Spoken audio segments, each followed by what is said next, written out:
My name's Chris Jarvis, and I'm one of the people lucky enough to work here in Oxford University's Museum of Natural History.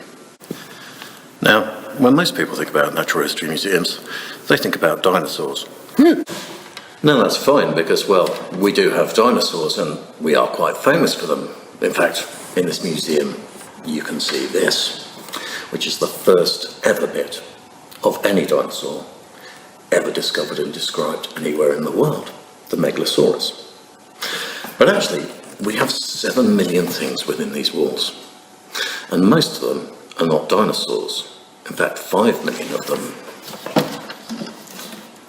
are insects.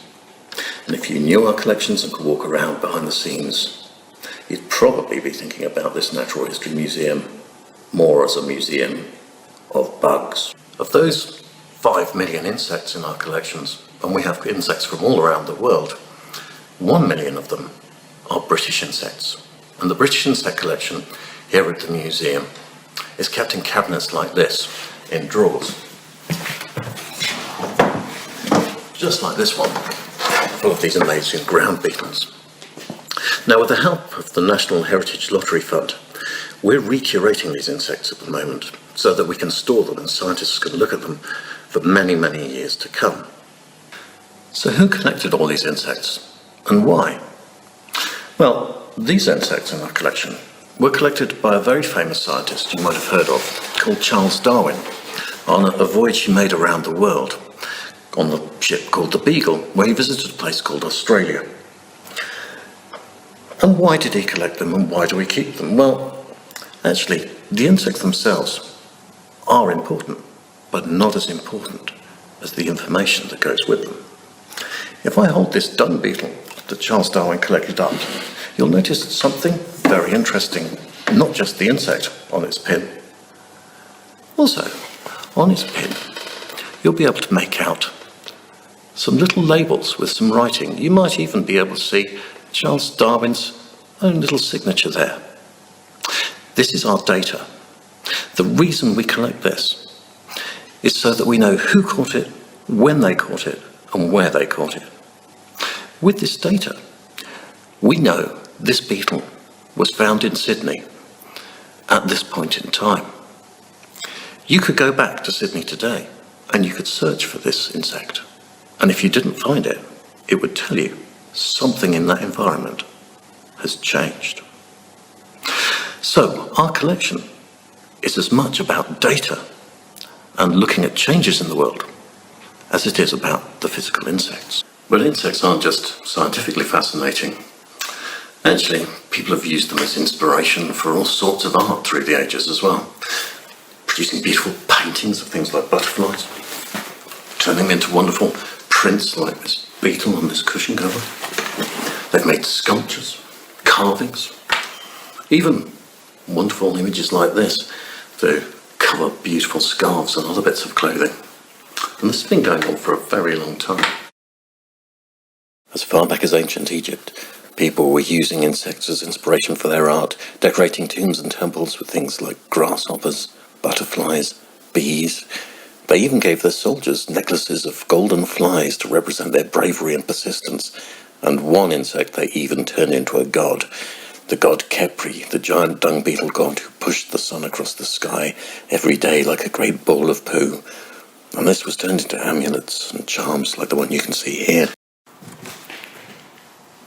And now it's time to find out from Emily how to create your own insect specimen for yourself and collect data from your own garden, balcony or window box to add to it. And I'll see you later.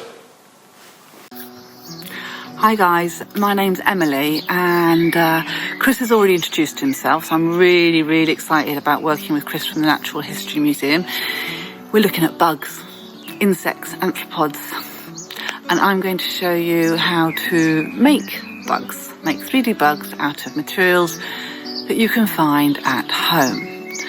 I've been teaching carnival art projects for about 20 years now, and I normally come to you and teach you in person, but we can't do that at the moment. So me and Chris have been working really hard with Carnival to create this video for you. Chris is introducing the science, I'm introducing the art, and together we're going to bring Cowley Road Carnival art workshops and science workshops to your home.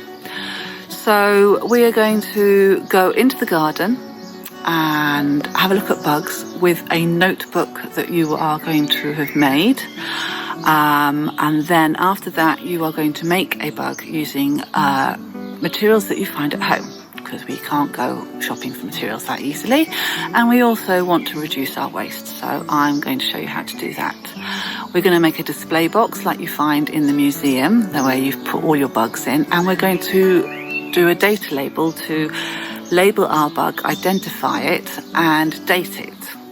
So materials that we find at home, I'm sure a lot of you are slightly panicking or thinking, I don't have many materials. That doesn't matter. If you want to, you can just draw a bug on paper and maybe bend him in the middle or give him a bit of shape. So you can just make a 3D bug like that out of some paper, or paint him. Or you can do a 3D bug, and I'm going to show you how to do that. So materials that you can find at home. What can you find at home that's interesting enough to use as a bug?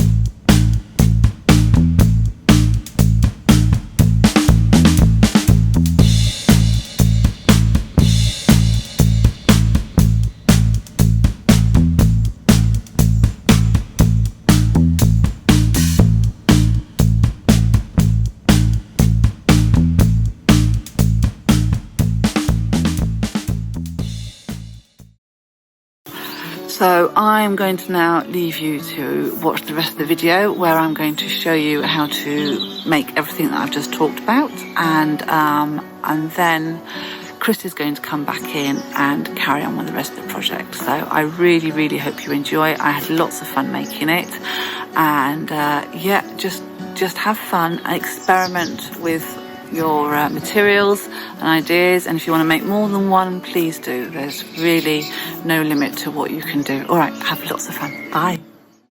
I am now going to show you how to make a display box for your insect. You will need the box template printed out onto paper or card, some scissors and some glue. If you don't have glue, you could use a stapler or some tape.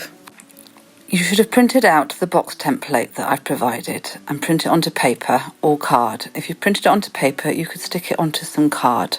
Trim round the edges, like so, and snip the 4 lines in the corners. We are then going to fold along the dotted line on all 4 edges.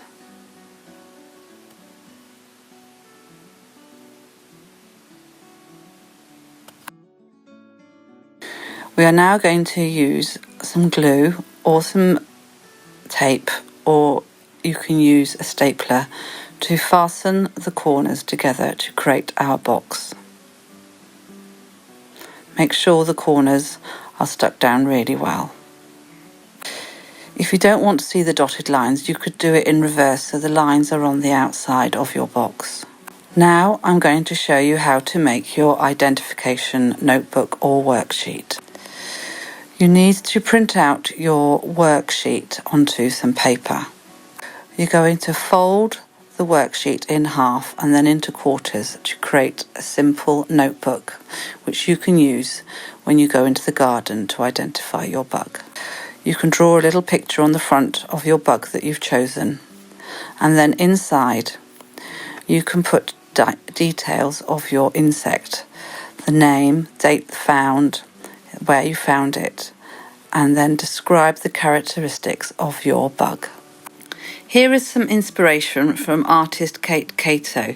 She uses recycled paper, fabric and wire to make her insects. They are absolutely beautiful.